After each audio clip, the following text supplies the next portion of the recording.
My name is Thomas Alberta Glass. I owned a store in Minden, ran a store in Minden for over 50 years. But that's not why most people remember me. They remember me as being the last living Confederate veteran living in Minden. When I was 15 years old, my parents sent me down to Pineville to a school called the Louisiana State Seminary of Learning and Military Institute, which most of you today know is LSU. And the superintendent of that school was an old soldier by the name of William Tecumseh Sherman. We'll hear more about him later. When soon after I had gotten to that school, the war between the states broke out, and I returned to Minden. And I joined the Troop G of the 12th Division of the Louisiana Infantry. We fought in Georgia, Tennessee, and I was wounded in the Battle of Atlanta. And in 1865, when I was told to surrender, we had to surrender to the army of the infamous William Tecumseh Sherman, who had been the superintendent of my school in Louisiana, and he is also the one that burned Atlanta. Well, after the war was over, I came back to Minden and I worked as a store clerk in a store that I eventually owned. And I owned that store, and in 1933 I was 88 years old, and they had a statue at the bottom of the hill down here just below this cemetery, and they asked me to unveil the statue and dedicate the statue, which I was very honored to do. I donned my Confederate uniform, and I went there and I unveiled that statue, and they had a band and everything. I was really proud to do that. Now, 4 years later, I died at the age of 92. But there were a lot of things that happened in that 1 year, 1933, here in Minden. There was the tornado, there was a big fire, and there was a flood. And that during the tornado, the statue that I had just got through dedicating, it turned it over and toppled it, and it broke the bayonet off of the soldier's things, off of the soldier's rifle. I've seen a lot of things in my life, and I'm sure glad that y'all came to see me, and come again next year. Thank you.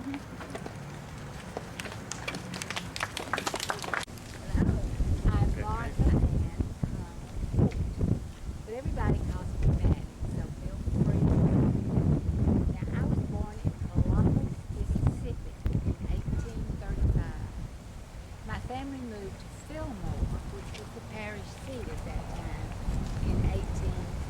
shortly after I was born in 1800. Well, this young man came to Fillmore to practice law. His name was Thomas. Oh, well, I really should call him Colonel. But he was so dashing and handsome, and my heart just went to him. And we married in 1856. And of course, the children came, 12 in all. Our little Carrie died as an infant, which was so sad for us, but we had our other children to love. But Thomas was a leader. So when the unfortunate war came along, he volunteered immediately and was made a colonel, which I was so glad when he did not have to leave Fillmore to treat very well. And he wanted us to be safe. We wrote constantly. And in the last couple of years, a lady from Shreveport got our letters and published some of them. Now, I didn't like that. Not that anything was improper in our letters, but they were private. And you know, these historians can really cry sometimes. Well, he returned to Fillmore to practice law again, but most of it was in Shreveport. But when Minden became a parish seat in 1871, the committee asked him to be headmaster of the Minden Male Academy, which stood where the Academy Park is today, and he was very honored and really enjoyed that position. But when his sons grew up, Moses and Conwell, they wanted to do a newspaper. So they started the Minden Tribune. And our whole family has always been associated with newspapers and politics. Now, Conwell went on to distribute the newspaper while Moses went to Kentucky and became a very famous publisher. Conwell had sold magazines and newspapers and passed that on to his son, John. Some of you may remember or know about the Port's newsstand, which was a pillow in Minden for years. Conwell was very political. He was on the town council, he was mayor on 2 occasions, and his brother, Walton, was head of the Democratic Party for 40 years. Now, Charlton was postmaster in Minden, and he took a young boy out to Dorcheat to fish. Well, the child fell in, and Charlton jumped in to save him, and did save him, but drowned his own self, which hurts, but I was so proud of how heroic he was. Now, I haven't talked about my girls very much. I was very proud of them, of course, and they married, all but one, and one of them was a Cheshire. Her daughter was burned in the fire of 1933 at the high school, where there was a Mardi Gras celebration. It was quite a tragedy in the town of Minden. Well, thank you for letting me brag today, and I do love to brag about my family. I died in 1927. So I had a long, very lovely life. Thank you so much for coming. There are pictures, if you would like to see them. Me as a little girl, my marriage picture, and with 4 of my daughters. So thank you.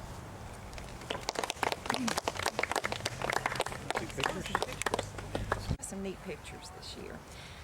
I'm Alma Bright Fuller, and I was born in 1871 here in Minden. My ancestors were among the earliest settlers in this community. My parents were Clarence and Texana Bright. My father, Clarence Bright, was educated in Tennessee. He enlisted in the Confederate Army, and following the Civil War, he returned to Minden and received an appointment as the surveyor of Claiborne Parish, all of this area at that time being Claiborne Parish, and he worked toward the establishment of Webster Parish in 1871. There's one thing, though, that the Brights can always agree upon, it seems, and that is that education is the key to community progress and success. So several of my ancestors on the Bright side of the family helped to and were instrumental in building the Minden Female College that's located where Minden High School is located today. And some of them, my grandfather, my great-grandfather on the Bright side of the family, went on to be president of that college. I myself received my education at the Minden Female College, and it was considered to be one of the finest schools in the entire South for young women, of course. We lived in a portion of that female college for a number of years. In 1891, I married into the Fuller family. Now, the Fullers were a really pioneer family, a really, truly pioneer family that had been in Minden in this area forever and ever, it seems. But this is a picture on my wedding day, 1891, when I married Thomas Wafer Fuller. And I am the bride in the middle, as was the custom of the day, to have a picture made with your attendants around you. And it was just a lovely wedding. And I'm so impressed with my tiny little waistline that I had in 1891. Thomas and I had 3 daughters, Xenia, Miriam, and Leora. And this is a picture of us, and I love this picture. It was made in 1912 at the Minden train station. One of the main ways of travel at the turn of the century was by train. So this is Xenia, Miriam, this is me, this is Leora, and this is my husband, Thomas Fuller. It was about this time that Thomas said, we need to maybe expand our horizons and move away from Minden for a while and kind of investigate what's going on religiously and philosophically in another area. So he sold a lot of our little earthly treasures and took all of us off to a religious commune in Zion, Illinois. Well, I guess if it had been the 1960s, we would have been called flower children because we were really out of our little comfort zone there.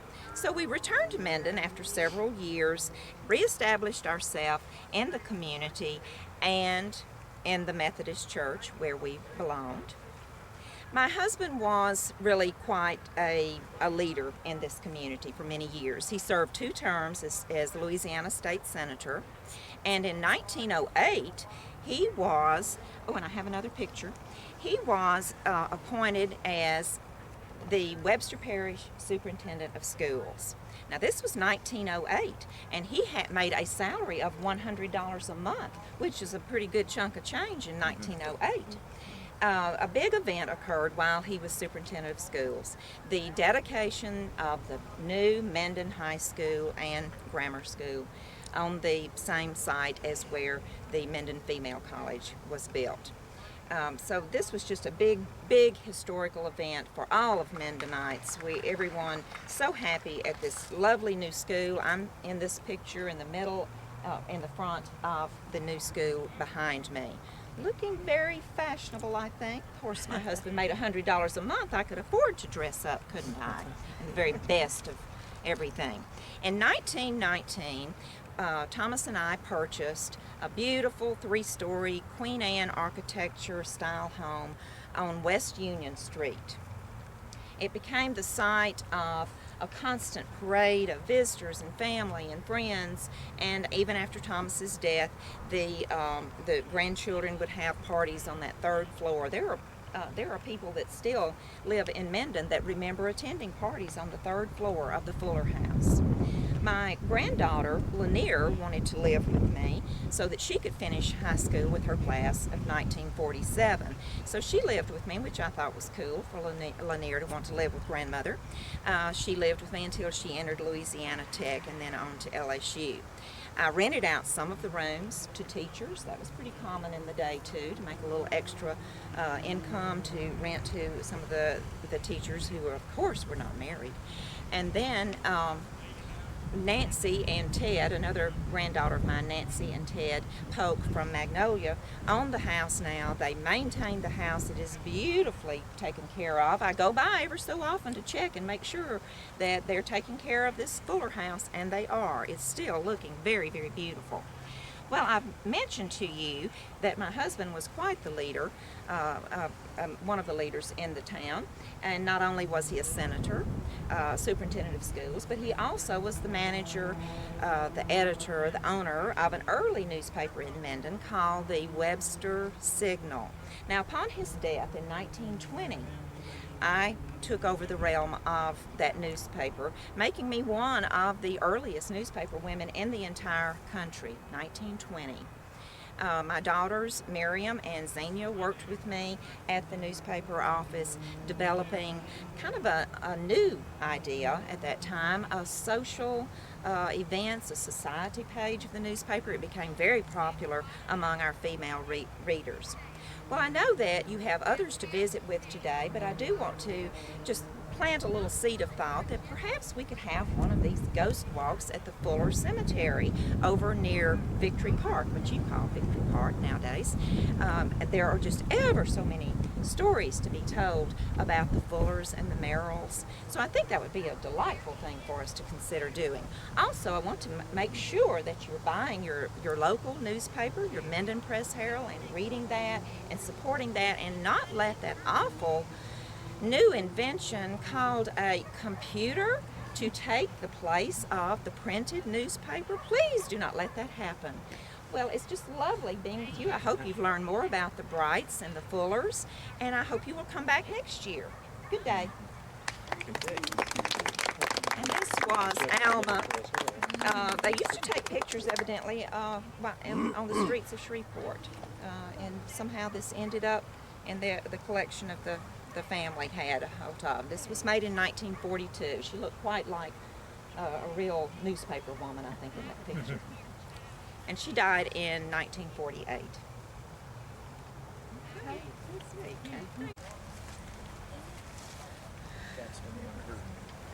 Yeah, I can imagine how difficult that would be.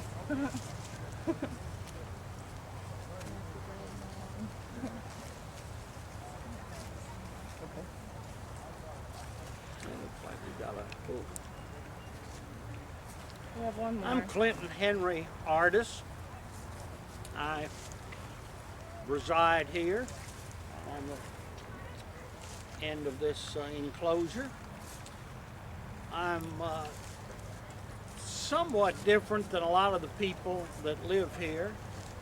I didn't spend a lot of my years in Minden, but I always considered it home.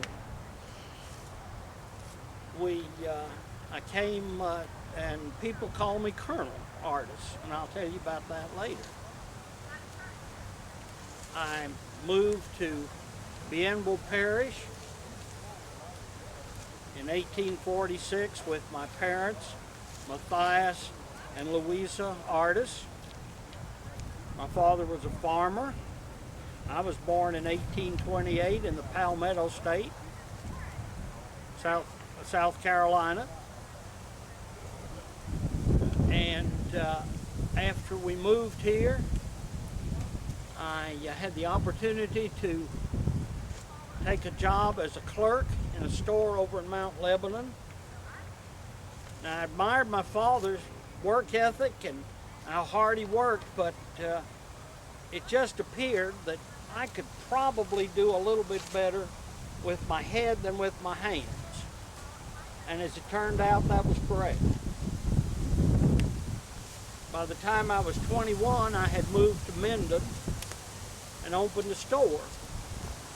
That was 1849 or thereabouts, and we were hearing all the stories about California and the gold out there, but we also heard the stories that the folks that were making the most money were the folks that were selling things to the miners.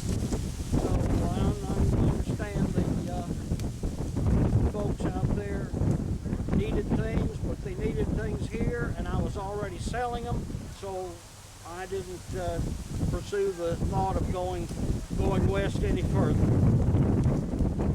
I met my future wife here. Her name was Harriet. We all called her Hattie. I married her here. Her daddy was Dr. Hamilton. We raised our children.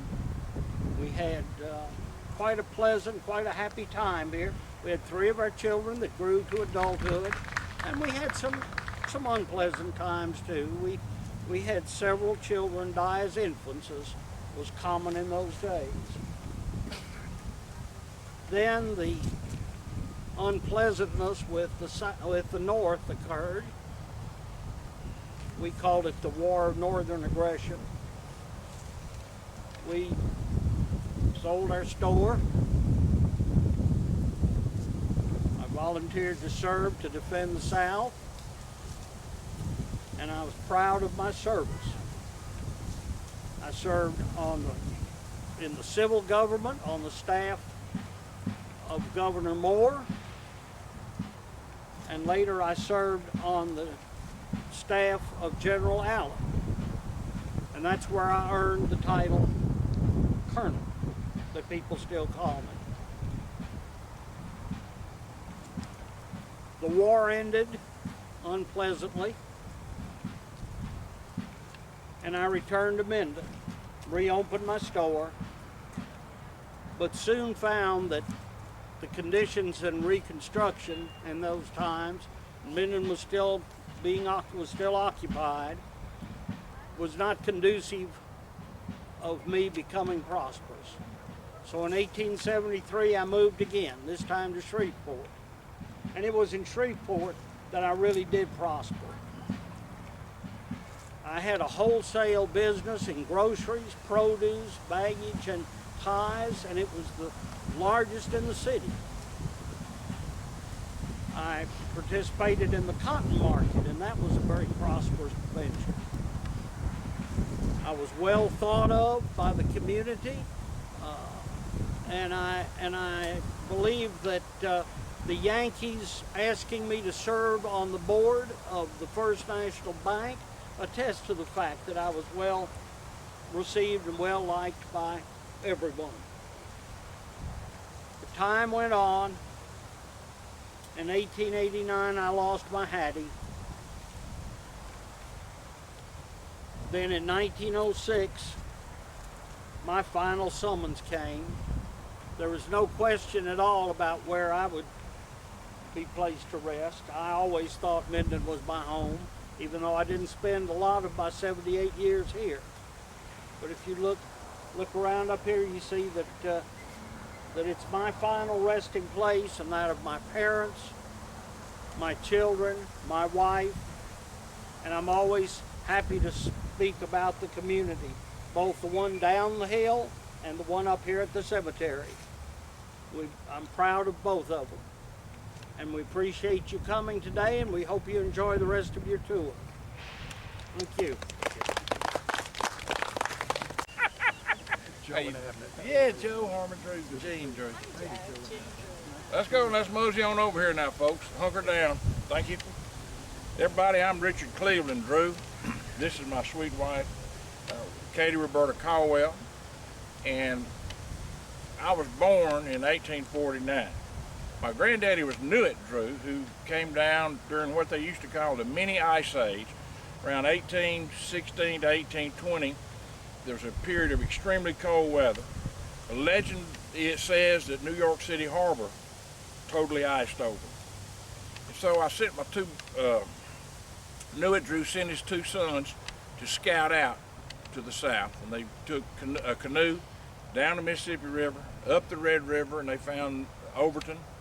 A year and a half later, 3 barges started south, and that was Newitt Drew. And by 1822, he had established a grist mill about 3 miles that way in Overton, Louisiana. That was the year that my daddy was born, Richard Maxwell Drew. Now, Richard Maxwell Drew was the first probate judge of Claiborne Parish, back when Claiborne Parish was Claiborne Parish. It was a huge piece of ground back then. He died at age 28, but not in 1850, not before I was born in 1849. I'd like to tell you a little bit about me, if that's all right, do you think? No, it's not all right, R.C. It's not polite for a gentleman to talk about himself and all that he's done. Well, you need to sit down and I'll tell these nice people about you. What I I'm think gonna sit they down need and just to know, that is. I'm not telling them something. Well, go ahead, sugar. Okay, R.C. Drew became a lawyer in Louisiana at the ripe old age of 22 years. That was in 1872.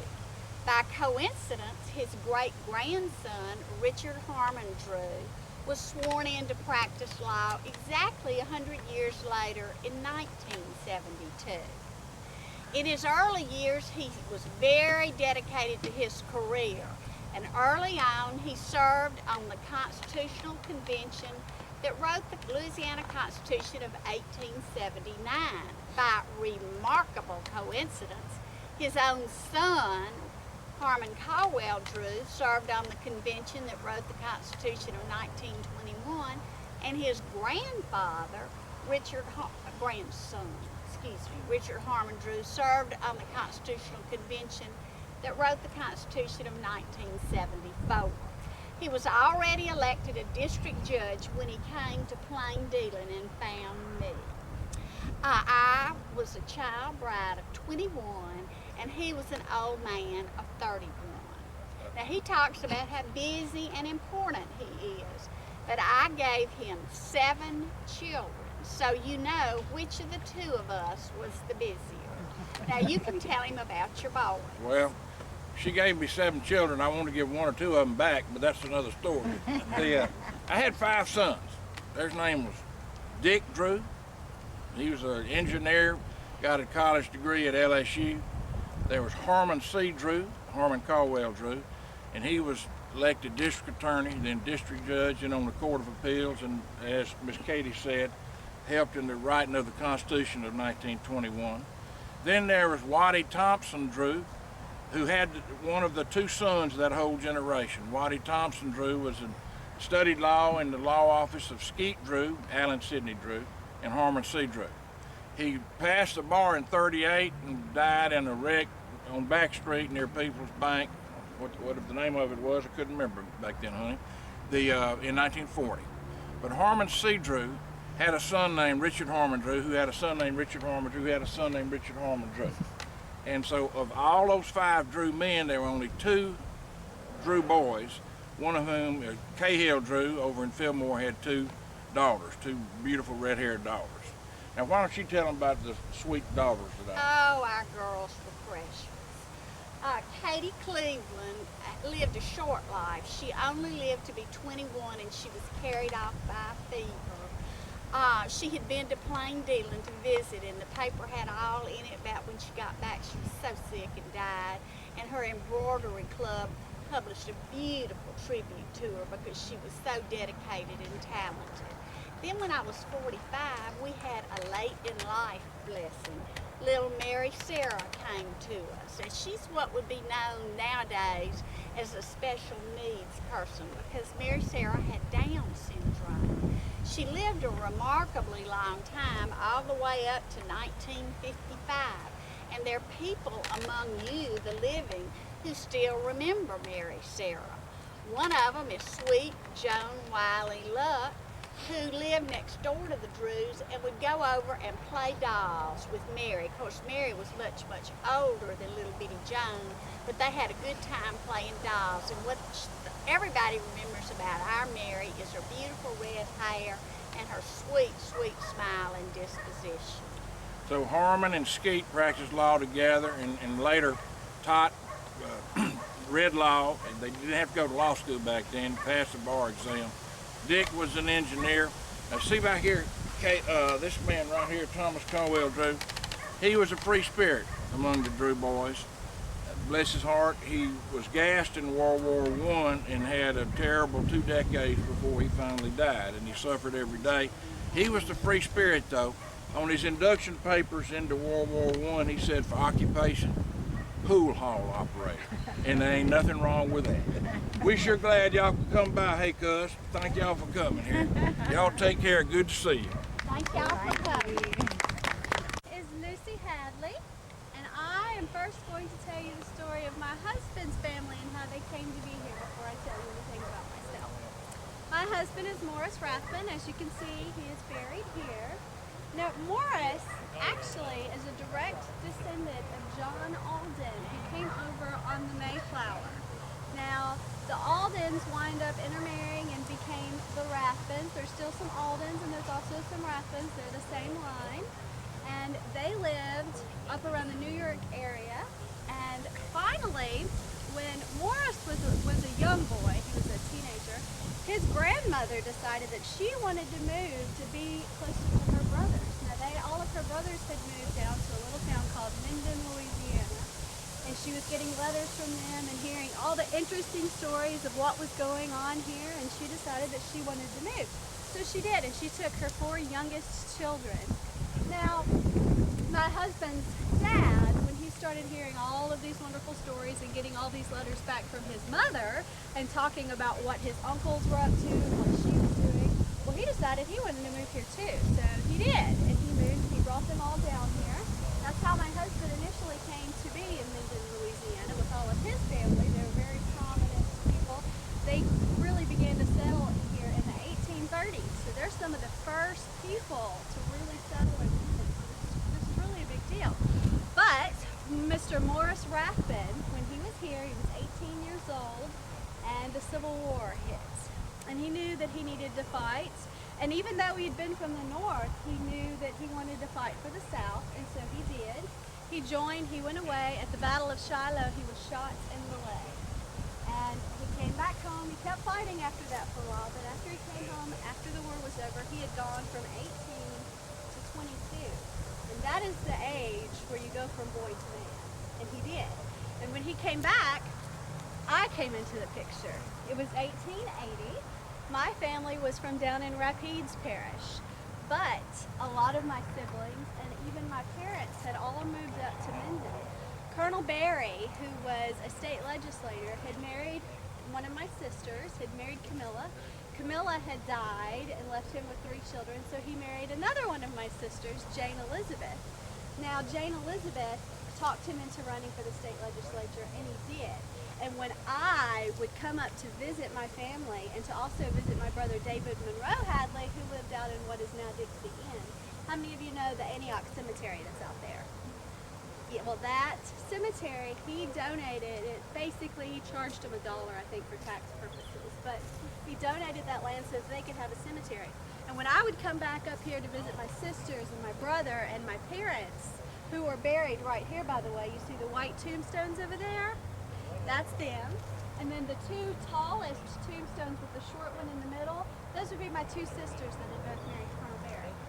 Well, when I came up to visit them, I met this man, Mr. Morris Rathbun, and we fell in love and we were married. And we had 8 children. And of those 8 children, we have descendants all over this area. How many of you know Charlie Rathbun? Does anyone know Charlie? Well, Charlie, this is Charlie's great-grandparents. So in his home, they actually do have several of the Rathbun, the artifacts that came from that time period and things that have been passed down from the family. But they were a really interesting family. With the 8 children, they made it to school teachers. Somebody else that came from this line is me, because his wife, her parents that are buried right over there, are my great-great-great-great-grandparents. So that is how we have the Aldens and the Rathbuns that came all the way from the Mayflower to Minden, where all of their descendants are today. So thank you very much.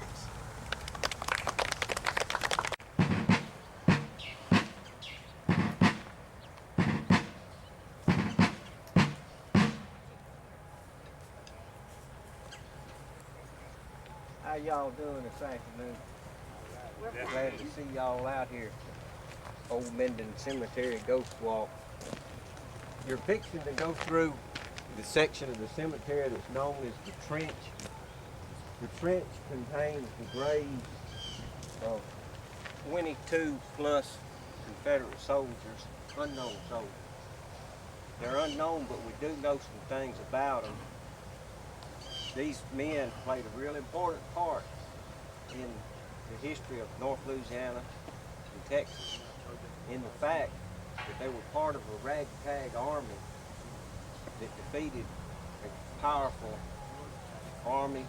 They were outnumbered 4 or 5 to 1, had the most modern equipment at the time. And you wonder how could they do such? It's because they were fighting in their own yard, defending their farm, their house, their community. Now these men fought in the last major victory of the Confederates, and they also fought in the largest battle this side of the Mississippi River.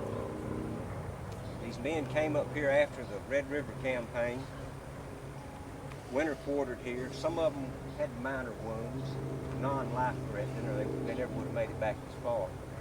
That went into gangrene, infection, pneumonia, consumption is what they called it. They were buried out here, and at the time they were marked, and they knew who they were. They had wooden markers. As time went on, deterioration and rot, nobody kept up with it. There was stories of a lady that kept records of it. We hadn't been able to find it. There's only one identified out there. It was in the 31st Texas Cavalry. We think that they were probably Texas boys, maybe a few from Arkansas or South Louisiana. Had they been with the Louisiana units up here, they had family or extended family that would have claimed the body, buried them, or marked the grave or in a family cemetery. In 1936, the UDC placed a big monument that's there in the middle. It was the only marker there. The interesting thing about it, when the tornado struck Minden and destroyed Minden, right there you see, if you look over the top of the hill, that tallest white marker you can see, that monument, it was a lot taller before the tornado. It broke the top off. The UDC women got the top of it and had a monument built to the Confederate soldiers. In January 2008, the Sons of Confederate Veterans obtained the headstones you see now from the Veterans Administration and placed in along with the soldiers. If time goes on and possibly there's one identified, we'll pull it up and have a monument with his name on it. A lot of the equipment and things you see here are stuff they just like they used, the type of weapons, the equipment they had. Now we're fixing to go on through here, and we've got some ghosts down here that'll give you a little more information. If you want to ask a question, just say something. If you want to look at any stuff closer, feel free to do so. Pick it up, look at it. Anything you want to know, just ask. So let's go on down here and see what all the ghosts are up to.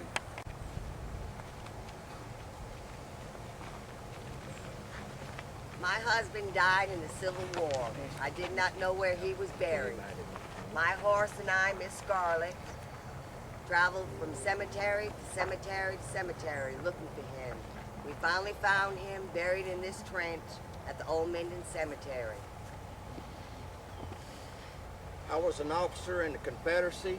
I was with the Texas Cavalry Unit that participated in the Battle of Mansfield. I was wounded, brought to Minden. I later died of my wounds and was buried here in the trench as an unknown soldier. I was a prosperous planter. Came over from Ireland in 1846. I had myself 500 acres of sugarcane down south, way down south, along Bassery. I don't know where you know Bassery is, but that's where my plantation was. I had 500 acres and 14 acres. And it was a good time had by all until General Banks came in and burned me house and run me out. And I finally died of scarlet fever in 1864.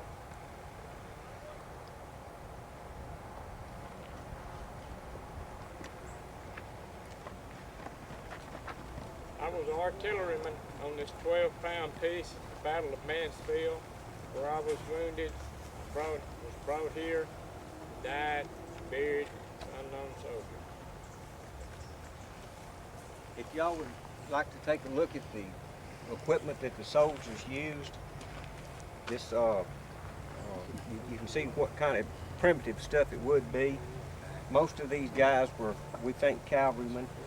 You can look and see a saddle like they had to ride in all day would be real comfortable. The weapon they would have used was a muzzle-loading, single-shot 58 caliber rifle. And down here, get a little more view of this is some captured Yankee stuff. After we whipped them real good and run them all the way back below Alexandria, we got some good stuff. Sharp's rifle, nice officer McClellan saddle, with some good 44 caliber revolver, and this nice little old 31 caliber pistol we took off the Yankee officer. But you know, them Yankees over here, they didn't want to do nothing but steal cotton, burn your house down, destroy everything you had. And this soldier over here, that was a 12-pound mountain howitzer. It's a small cannon. They used them down there, but it was very powerful. It could fire a 12-pound projectile up to a half of a mile accurately. Also, they could load it with canisters, which would be like a big shotgun. And it could wipe out a bunch of them at one time. And it didn't take much of that. You hit them Yankees pretty hard with, they're going to turn around and run.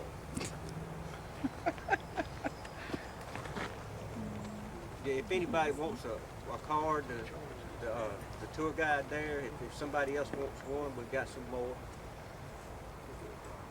If you've got any questions about any of the stuff, we'll be glad to answer. We're glad to have y'all out here. I really wasn't expecting company this morning. I was just about to get ready to go to church, but I'm always willing to wait for a few minutes just to visit with somebody and have time to tell you a little bit about my life and about Turner's Boarding House, which was a very popular place for people to stop off at lunch over on Fort Street near Academy Park. I can tell you that I'm still proud today that everyone enjoyed my food so much there. But I'm getting ahead of myself. I see some other people coming too. I'm going to wait for a little bit until they get here. Some of you may remember me, but there's some of you who are way too young to have eaten at Turner's Boarding House before the Lord called me home 44 years ago in 1965. I opened Turner's Boarding House in 1934 because I needed a way to make a living. I married Ben Turner, but prior to that I was single, and my parents were Henry and Dora Alexander Martin. When Ben and I married on December 9th, 1906, Ben was a graduate of Louisiana Tech in accounting. Until he retired, he worked for the Railroad Expression Company, and after he retired, he was Minden's fire chief, as you can tell on the Turner marker here, in memory of Minden's beloved fire chief.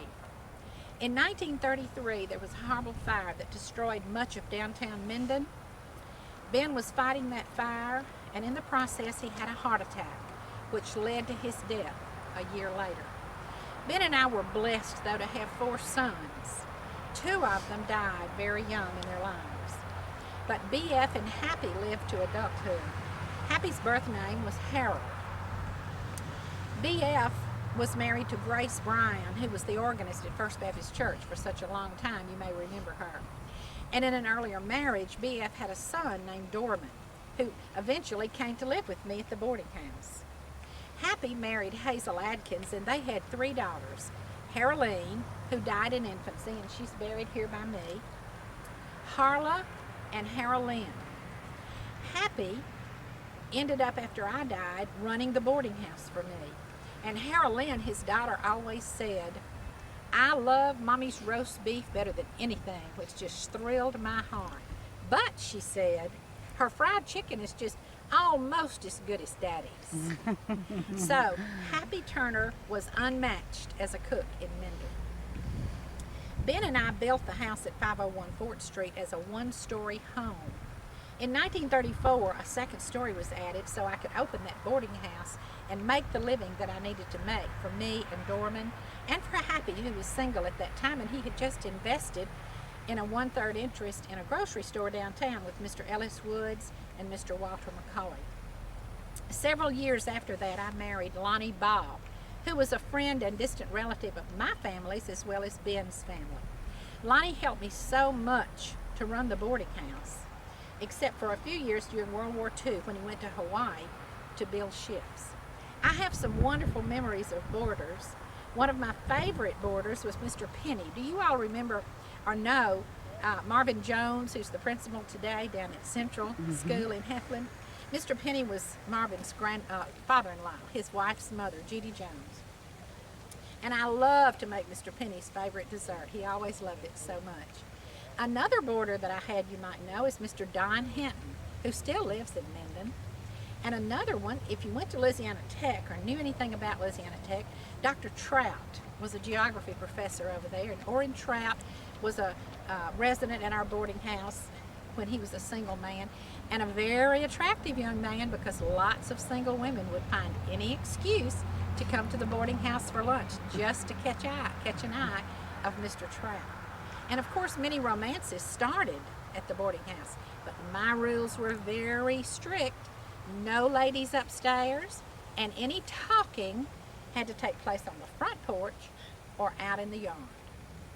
I charged $10 a week for room and board, and I was up every morning at 4 o'clock making my boarders' lunches for those who worked. Every day we had fresh vegetables in season, and when they were not in season, my home canned vegetables. We had a choice always of 2 meats, and sometimes it was chicken, sometimes roast, sometimes pork chops. We had asparagus, we had potatoes, we had peas, homemade cornbread, homemade biscuits, sweet tea, lots of sweet tea. 4 different desserts every day. All kinds of wonderful things to eat. I got my meat from G.V. Wise and E. Henry Lowe, and my sausage and bacon came from Big John. So we had a wealth of good food at Turner's Boarding House. Another thing that I love to do and I remember very well is every day at 4 o'clock I would brew a fresh pot of coffee, take the tea cakes out of the oven, and my close neighbors and cousins would come by for a little refreshment and a little gossip. We loved that every day. Ben and I were always faithful members at First Baptist Church. We went every Sunday, and since his death, I've continued that faithful habit. Lonnie, on the other hand, chose to stay at home on Sundays and help prepare lunch, because on Sundays, I invited everybody to come for lunch. Those who were visiting in town, those who'd been sick and couldn't cook, those who just wanted to come because they liked our food. And every tramp or hobo in Minden knew they could always get a wonderful meal at Turner's Boarding House. I'm known around town as the lady who never takes off her apron except when I go to church. So it's time for me to go. I'll take off my apron and I'll see you later. Thank you so much for coming by.